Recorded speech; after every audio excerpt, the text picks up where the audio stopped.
Здесь есть запальное отверстие, куда вставлялся капсуль. Денис Краснов рассказывает о редком экземпляре. Дульнозарядную фузию, как и все остальное, в свое время доставили сюда на экспертизу. Здесь и Маузер, и пистолет Стечкина, аналог знаменитого Макарова, и чешский пистолет-пулемет «Скорпион». Из такого стреляли во Влада Листьева и сотни других образцов. Данное оружие у нас используется не только в целях производства экспертизы и исследований, а также в образовательных целях, в производстве научных каких-то разработок и исследований.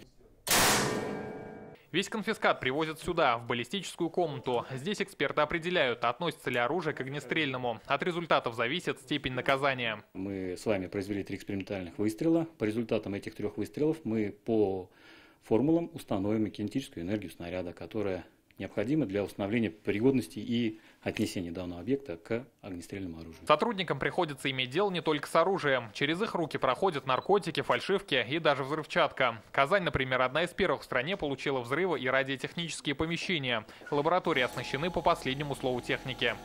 Здесь мы проводим первичный осмотр взрывных устройств, извлекаем вещество для исследования взрывчатых. И в дальнейшем производим подрыв взрывных устройств во взрывотехническом комплексе ВК-200.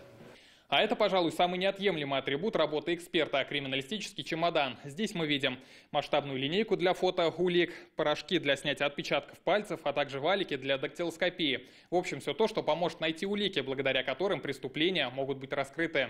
Всего в Казанском центре проводят 48 видов экспертиз. По этому показателю он лидер по стране. Его сотрудники за прошлый год помогли раскрыть более 4000 преступлений. Сейчас у нас имеется база данных более чем на 16 миллионов дактилокарт в Республике Татарстан. Да?